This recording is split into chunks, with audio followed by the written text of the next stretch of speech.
Hola, soy Ali Galvar, ilustradora y artista de cómic. Normalmente comparto mis procesos de ilustración sin hablar, pero el día de hoy es especial y decidí romper el silencio. Hoy es 8 de marzo, Día Internacional de la Mujer, el cual se conmemora desde 1975. Como parte de la protesta virtual contra la violencia de género en México, les comparto esta ilustración que hice el año pasado. La obra se llama Día de Muertas y está dedicada a todas las víctimas de feminicidio. Feminicidio o femicidio se refiere a la muerte violenta de mujeres por razones de género. Este término fue acuñado por la activista y escritora sudafricana Diana Russell en los 70s y fue retomado por la investigadora Marcela Lagarde para describir los crímenes cometidos hacia las mujeres de la ciudad Juárez en Chihuahua.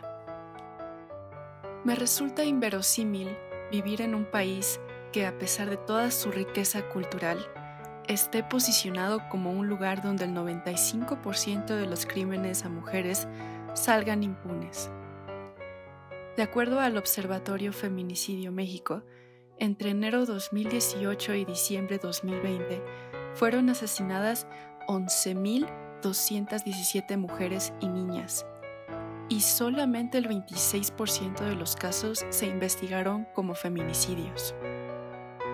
Y cuando todos tuvimos que estar en cuarentena por COVID-19, se incrementaron los casos de violencia doméstica hacia las mujeres un 60%, de acuerdo a la ONU Mujeres. Es inquietante que esto siga pasando, y es lógico que por eso estemos furiosas. Da miedo pensar que una persona cercana a ti pueda hacerte daño y que no tenga consecuencias. Es insoportable ver que ocurren abusos en los lugares públicos e incluso en el trabajo sin que existan acciones por frenar y sancionar a los agresores. Es más, hasta los encubren y minimizan las denuncias de las víctimas. Es indignante tener que escuchar a los hombres e incluso mujeres quejarse y burlarse de las protestas sin comprender todo el dolor que hay detrás. En 2020, hace un año, marché con mis hermanas y amigas en las calles de Reforma para protestar por las injusticias en torno a esta situación. Y aunque la pandemia de COVID-19 sigue azotando al mundo, voy a seguir desahogando todo lo que siento dibujando y pintando. Fue en octubre, ese mes en el que celebramos el Día de Muertos, que decidí hacer algo en respuesta a que cada día son 10 mujeres y niñas que mueren por violencia machista.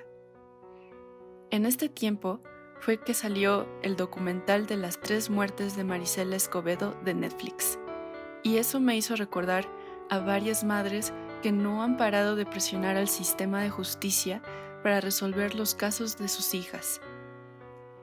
En la ilustración Día de Muertas, quise retratar a algunas de estas mujeres tan valientes, como lo es Araceli Osorio, quien no paró hasta ver al asesino de su hija, Lesbi Berlín, juzgado y encarcelado. También pensé en Irinea Buendía, quien lleva luchando más de 10 años por su hija Mariana Lima. ¿Cómo olvidar la pesadilla que tuvieron que vivir Lorena Gutiérrez y su esposo ante las pérdidas de Fátima y Daniel Quintana Gutiérrez? A su vez, pensé en Abril Pérez, quien huyó con sus hijos de una relación violenta y fue brutalmente asesinada el 25 de noviembre del 2019. Hay tantos nombres de mujeres a quienes se les arrebató la vida, y solamente pensar en estos casos me llena de tristeza y rabia. Y es lamentable que además los familiares estén desprotegidos ante constantes amenazas y abusos por parte de autoridades y del crimen organizado.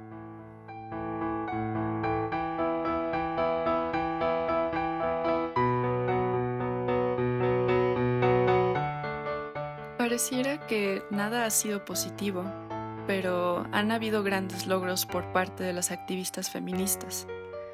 Por ejemplo, la integración de la Ley Olimpia en el Código Penal Federal, la cual reconoce la violencia digital como un tipo de delito.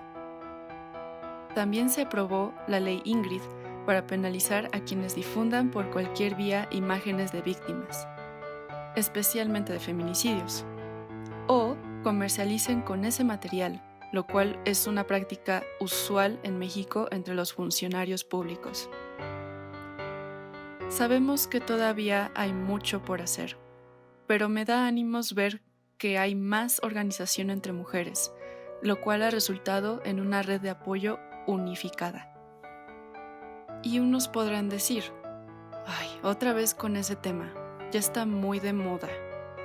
Pues sí, y es lamentable que lo siga siendo, porque el problema no es que los agresores no entiendan que lo que hicieron está mal, sino que saben perfectamente que pueden perpetuar crímenes con la complicidad del Estado. La violencia se ha normalizado y la misoginia impera en México. Y hasta que no exista un sistema que defienda los derechos humanos de las víctimas y haya solución a este problema, hay que seguir alzando la voz por todas las que ya no están.